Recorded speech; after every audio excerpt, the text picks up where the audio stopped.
आत्मा की पवित्रता के लिए, अपने कल्याण के लिए हम भक्ति करते हैं, किसी को जनाने के लिए नहीं करते, दिखावे के लिए थोड़े करते हैं। हम उसको बार बार टीम हाथते हैं कि मैं 10 घंटा बिना पूजा किए निकलता ही नहीं हूं। ऐसी भक्ति नहीं चाहिए। भगवान की भक्ति को प्रेम से करो, अहंकार रहित होके करो। एक त्रिकुट पर्वत पर एक गजराज रहा करता है, 10,000 हाथियों का बल पराक्रम उसके पास है, बड़ा अहंकारी है, कई पत्नियां कई पुत्र उसके पास। जब वो चलता तो बड़े बड़े हिंसक जीव भी उसको नमस्कार करते, महाराजा धीराज पधार रहे हैं। छोटे मोटे जीव तो रास्ता दे देते। एक दिन वो मदोन्मत्त हाथी त्रिकुट पर्वत की तलहटी में आया। वहां पर एक सुंदर सरोवर है, सुंदर सुंदर कमल के फूल खिले हुए हैं। उसमें उतर के नहाने लगा, पत्नियां बच्चे साथ में,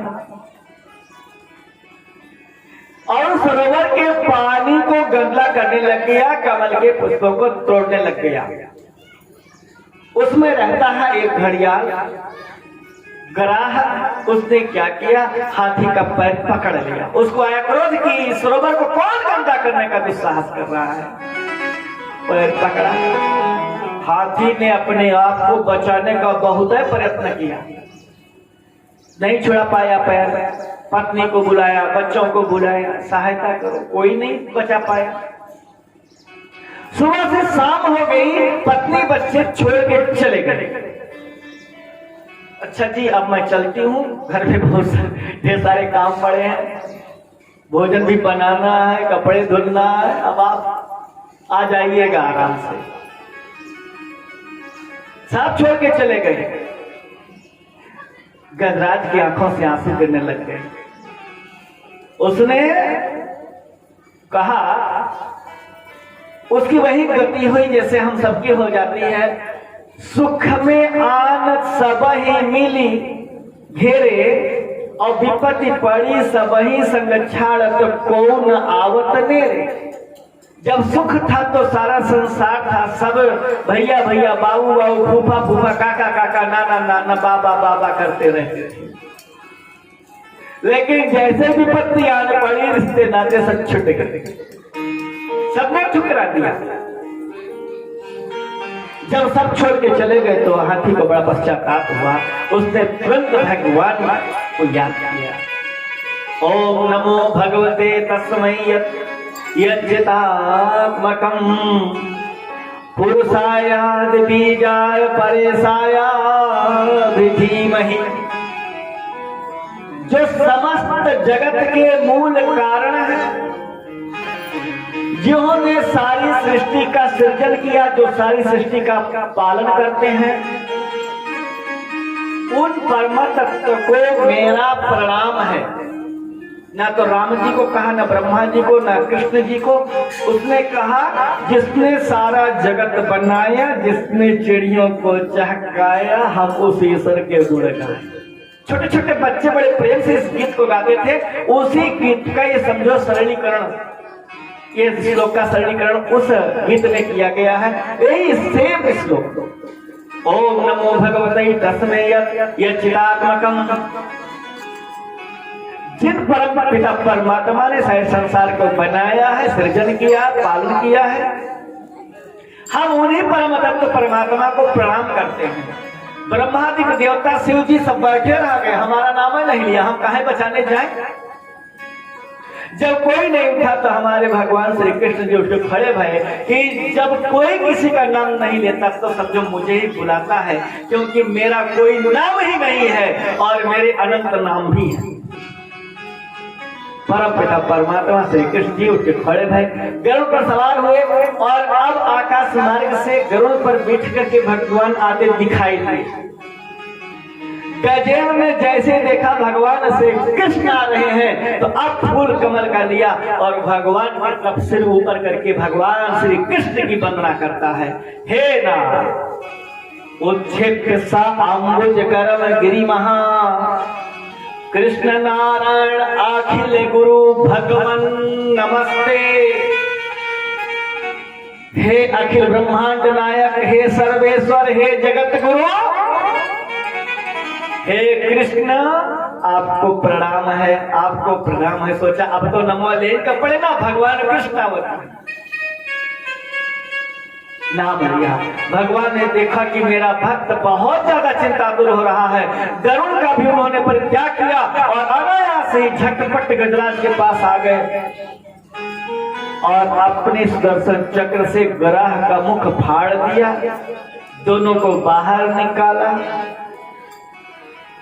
और इसके बाद गराह और गज भगवान के स्पर्श मात्र से दोनों मुक्त हो गए और दोनों सीधे भगवान के चतुर्भुज रूप को स्वीकार किया। भगवान ने उन्हें अपनी सारूप्य मुक्ति दिया। भगवान का स्मरण करते करते दोनों परम पद को प्राप्त हुए, वैकुंठ पधारे। अब यहाँ पर परीक्षित जी ने कहा कि भगवान एक बात बताएं, बुलाया था रो रो करके गजराज ने, लेकिन जब भगवान आए तो पहले उद्धार उन्होंने गराह का किया, ऐसा क्यों? स्वामी सुखदेव कहते हैं कि हे राजा, भगवान का ये प्रण है, उनकी प्रतिज्ञा है कि जो मेरी शरण में आ जाता है उसका तो मैं कल्याण कर ही देता हूँ, लेकिन जो मेरे भक्तों की शरण में आ जाता है, उनका चरण पकड़ लेता है, उनका कल्याण मैं पहले करता हूँ। और यहाँ गराह ने भगवान के भक्त गजराज का पैर पकड़ रखा है, इसलिए भगवान ने सबसे पहले गराह का कल्याण किया, उसे परम पद दिया, तब गजराज। लाल की जय हो। तो ये ग्रह और गज कौन है? कहते हैं एक हुहू नाम का गंधर्व था, पूर्व जन्म में लोगों को हंसाने का काम करता था। एक दिन देवल नाम के ऋषि जी सरोवर में स्नान कर रहे थे, इतने में हुहू नाम का गंधर्व आया और देवल ऋषि का पैर पकड़ लिया, खूब डराया। देवल ने श्राप दे दिया, मूर्ख, मैं भला चंगा भगवान का ध्यान लगा रहा था, तूने मुझे डरा दिया, जा, तुझे पैर पकड़ने की बड़ी शौक है, जा गराह बन जा। बेचारा थर-थर कांपने लगा, बोला महाराज हमारा काम हंसाने का था, आपने श्राप दे दिया। देवल ऋषि को दया आई, उन्होंने कहा बेटा पैर पकड़ता रहा, पैर पकड़ते पकड़ते ही तेरा एक दिन कल्याण हो जाएगा। वही हुहू गंधर्व जो था गराह बन गया और आज गजराज का पैर पड़ा तो कल्याण हुआ। एक राजा है पांड्य वंशीय राजा, नाम है इंद्रदुम्न। वैराग्य जागृत हो गया, अपने राज्य का त्याग किया, पत्नी पत्नी सबका त्याग किया, बच्चों का त्याग किया, परिवार का त्याग किया और चले गए पर्वत पर तपस्या करने।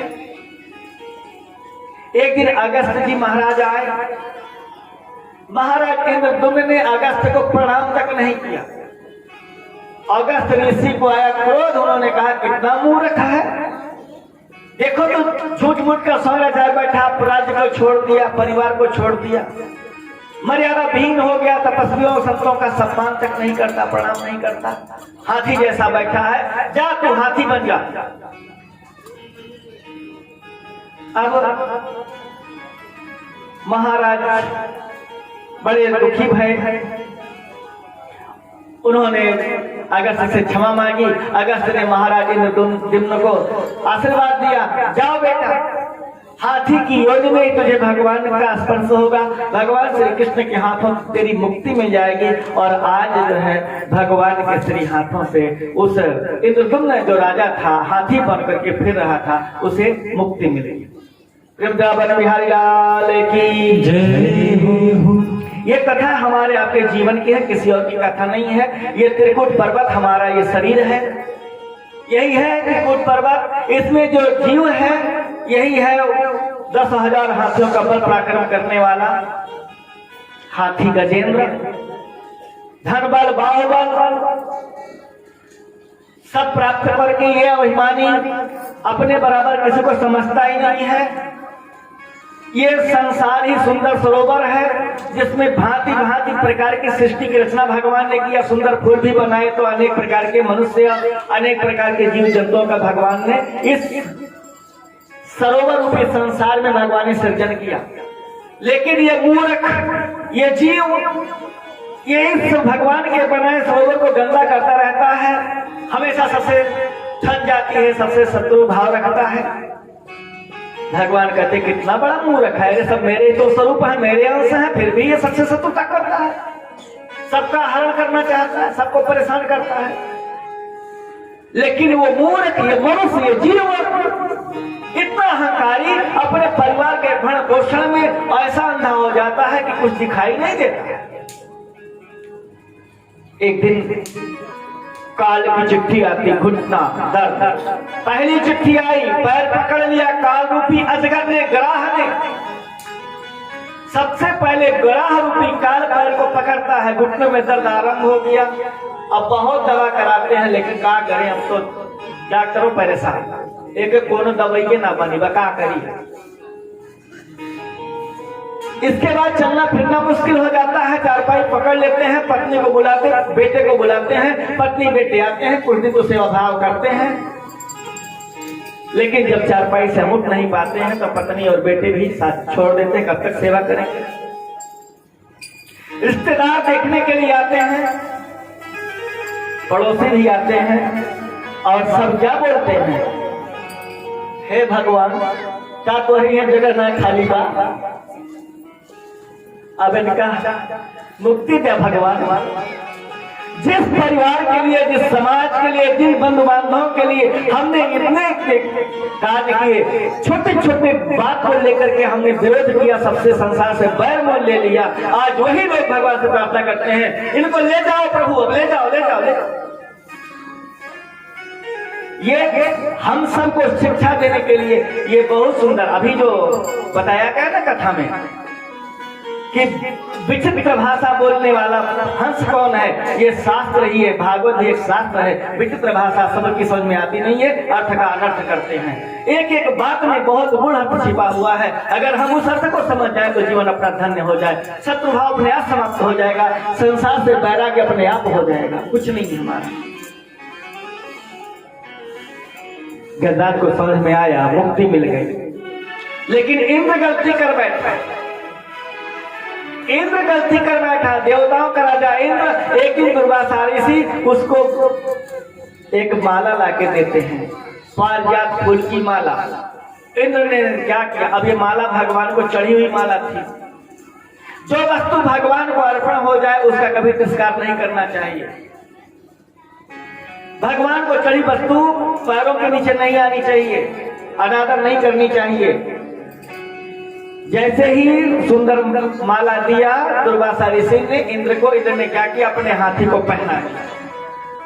हाथी ने वो माला सूंड में लपेटी, तोड़ करके पैरों के नीचे डाल के कुचल दिया। दुर्वासा ने कहा, मूर्ख, तूने भगवान की दिव्य प्रसादी माला का अपमान किया, तू दैत्य हो जाएगा। दुर्वासा ऋषि क्रोध में पैर पटकते हुए चले गए। इंद्र जो है परेशान, और इधर शुक्राचार्य जी ने महाराज बलि को खबर करी, आक्रमण करो देवताओं पर। गुरु दुर्वासा का श्राप लगा है, अब की तुम्हारी विजय होगी। महाराज बलि ने आक्रमण किया, और इसके बाद इंद्रपद महाराज बलि के अधिकार में आ गया। सारे देवता मारे मारे फिरने लग गए। देवताओं ने भगवान नारायण की शरण ली। भगवान नारायण ने कहा, समुद्र मंथन करो, तुम्हारी राजलक्ष्मी समुद्र में विलीन हो गई है, समुद्र मंथन करो तो अमृत भी निकलेगा, और इसके बाद जो है तुम्हारी लक्ष्मी भी तुमको प्राप्त हो जाएगी। देवताओं ने कहा, समुद्र मंथन हम अकेले कैसे करेंगे। तो भगवान ने कहा कि इतना पवित्र काम करना है ना, तो जा करके शत्रुओं को भी अपने पक्ष में मिलाओ। याद रखना, अब ये देखिए अलग शिक्षा, बहुत सुंदर शिक्षा भगवान ने दिया कि यदि पवित्र काम करना चाहते हो, अच्छा काम, श्रेष्ठ काम करना चाहते हो, शत्रुओं को भी अपना हितैषी बना लो, उनको भी अपना सहयोगी बनाओ। अभिमान मत करो, उनसे भी सहायता लो। आपके आशीर्वाद से, आपकी कृपा से हमारे यहाँ ये भागवत कथा होने जा रही है, सत्यनारायण भगवान कथा होने जा रही है, अखंड पाठ होने जा रहा है, जगराता होने जा रहा है, आप सभी पधारो। हाथ जोड़ के निवेदन करो, आप चलो, वो आएंगे। अब देवताओं और असुरों में कितना द्वंद्व चल रहा था।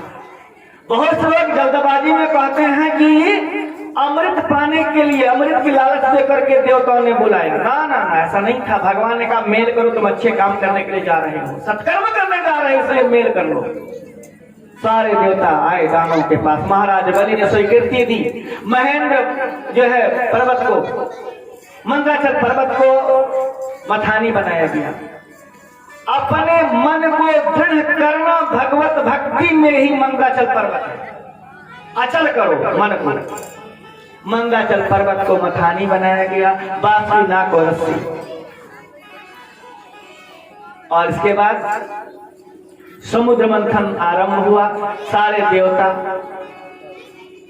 पूंछ की तरफ, दानव बांसुरी नाक के मुख की तरफ। अभी समुद्र मंथन आरंभ हुआ ही था, कितने में मंदराचल पर्वत समुद्र में डूबने लगा। सारे देवताओं ने भगवान श्री हरि से निवेदन किया। भगवान ने आज विचित्र रूप धारण किया, कछुआ का रूप बनाया। अपने भक्तों के लिए भगवान कछुआ भी बन जाते हैं। कच्छप बन करके भगवान ने मंदराचल पर्वत को अपनी पीठ पर आरोपित किया। करो समुद्र मंथन। समुद्र मंथन आरंभ हुआ। और इसके बाद सबसे पहला जो रत्न निकला वो था हलाहल विष। और कहते हैं उस हलाहल विष के प्रभाव से त्रिलोकी कांप उठी, देवता घबराए। भगवान नारायण ने कहा मैं अब सहायता नहीं कर सकता हूं, अब तो देवाधिदेव महादेव की प्रार्थना करो। देव देव महादेव भूतात्मन भूत भावन त्राहिना शरणम आपन्नम त्रैलोक्य दहनाद विषाद। हे महादेव, ये तीनों लोगों को जला के भस्म करने वाला हलाहल विष निकला है। आप इससे हमारी रक्षा करो, रक्षा करो प्रभु, रक्षा करो। भगवान भोलेनाथ दया के सागर हैं, करुणावतार हैं, तुरंत प्रकट है। और उसके बाद उन्होंने निवेदन किया, कहाँ है विष? देवता दानवों ने विष की तरफ इशारा किया। भगवान भोलेनाथ ने ततः कर्दली कृत्या व्यापी हलाहलम विषम अभक्ष्य महादेव कृपया भूत भावन। भगवान भूत भावन ने अपनी अंजलि में लेकर विष को गोटा कट पीने लग गए। सारे देवता चकित देख रहे, क्या कर रहे हैं तो। और भगवान भोलेनाथ ने जब विष को पान किया तो याद आया, हे भगवान तो गड़बड़ कर दिया हमने। हमारे हृदय में बैठे हमारे प्रभु श्री राम जी, और अगर कहीं विष का संबंध राम जी से हो गया तो राम जी को पीड़ा होगी। अब क्या करें? अगर विष को बाहर निकालेंगे तो त्रिलोकी भस्म हो जाएगी, और यदि पान करेंगे तो राम जी को पीड़ा हो जाएगी। इसलिए भोले बाबा ने विष को अपने गले में रोक लिया। विष के प्रभाव से गला जो है नीला पड़ गया, इसलिए भगवान का नाम पड़ गया नीलकंठ महादेव। फिर नीलकंठ महादेव की जय हो। अब यहाँ पर ब्रह्मा जी ने कहा, हे भोले बाबा, आपने विष पिया तो आपके ऊपर कोई प्रभाव क्यों नहीं दिखाई दिया? भोले बाबा ने कहा, हे ब्रह्मा, विष आया बाहर से, राम थे हृदय में, और जब राम का संबंध विष से हो गया तो मेरे शरीर को विश्राम मिल गया।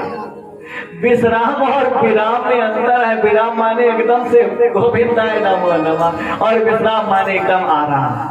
कुछ भी नहीं बिगड़ेगा तुम्हारा हर शरण जाने के बाद विश्राम मिल गया। तो यदि राम के शरण में रहोगे तो विष भी आपका बाल बांका नहीं कर पाएगा, आपको विश्राम ही देगा। इसके बाद अब पुनः समुद्र मंथन आरंभ हुआ और अब की बार कामधेनु गाय प्रकट भई और कामधेनु गाय ऋषि महात्माओं को मिली, बाकी किसी ने लेना स्वीकार नहीं किया।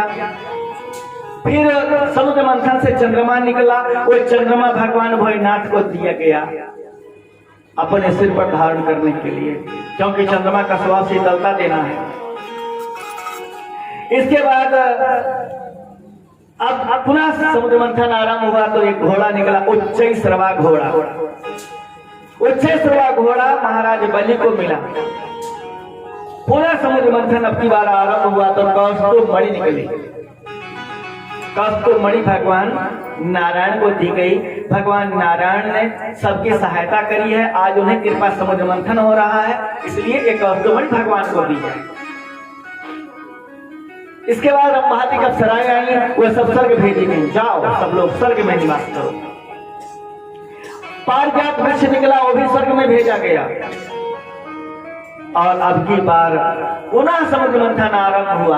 आकाश में एकदम नीला प्रकाश पहुंच गया, कमल का पुष्प बाहर आया और उसी कमल के फूल पर बैठी हुई माता लक्ष्मी प्रकट हुई। फिर लक्ष्मी मैया की जय हो। लक्ष्मी मैया का प्रादुर्भाव हुआ। ब्रह्मा जी लक्ष्मी मैया को वरमाला दिया, निवेदन किया, हे मातेश्वरी आप ये माला जिसके गले में डालेंगे वही आपका पति होगा। स्वयंवर प्रथा तभी से आरंभ हो गई। कन्या अपना पति स्वयं ग्रहण करती है, इसी को स्वयंवर प्रथा कहते हैं। आज लक्ष्मी मैया वरमाला लेकर के दैत्यों, दानों, संत महात्माओं, देवताओं के बीच से होती होती भगवान नारायण के पास गई और भगवान नारायण के गले में वरमाला पहना दी। भगवान का नाम हो गया लक्ष्मी के सहित लक्ष्मी नारायण। अब तक नाम क्या था? केवल नारायण, लक्ष्मी नारायण नाम हुआ। अब भगवान श्री हरि ने चारों तरफ दृष्टि घुमा के देखा, अब मैं सर्वेश्वर हो गया, चिंता की कोई बात नहीं, जो मांगोगे सब मिलेगा। लक्ष्मी नहीं थी इसलिए मैं नहीं देखता था किसी की तरफ। कहने का भाव जब हमारे पास धन संपदा आ जाए, अड़ोस पड़ोस में हमें देखना चाहिए कोई दुखी तो नहीं, कोई भूखा तो नहीं सो रहा। भगवान ने आज सबको देखना आरंभ किया।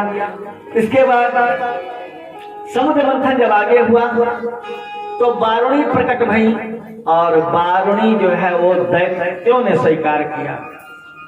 और पुनः जब मंथन आगे बढ़ा तो उनकी बात धन्वंतरी भगवान अमृत का कलश लेकर के बाहर आए। अमृत का कलश देखते ही देवता और दानव झपट पड़े। गरुड़ जी झपट्टा मारे, अमृत कलश लेके आकाश में उड़ गए। दैत्यों ने पीछा किया, गरुड़ जी और दैत्यों में संग्राम हुआ। अमृत की बूंदें छलक करके पृथ्वी पर गिरी। उज्जैन में, नासिक में, हरिद्वार में और प्रयागराज में, जहां जहां अमृत की बूंदें गिरी वहां वहां हर छठे वर्ष अर्धकुंभ और 12वें वर्ष महाकुंभ का मेला लगता है। आज भी हम सभी अमृत की तलाश में, अमृत पाने की लालसा में इन जगहों पर प्रायः अर्धकुंभ महाकुंभ के अवसर पर जाते रहते हैं। अमृत मिलता भी है लेकिन हम जानते नहीं, पहचानते नहीं है। अमृत क्या है? संत महात्माओं का वहां शिविर लगता है, संत महात्माओं के मुख से अमृत कथा निकलती रहती है। उस कथा को हम पान करते, श्रवण करते, हृदयंगम करते हैं तो हमारा उद्धार हो जाता है। वृंदावन की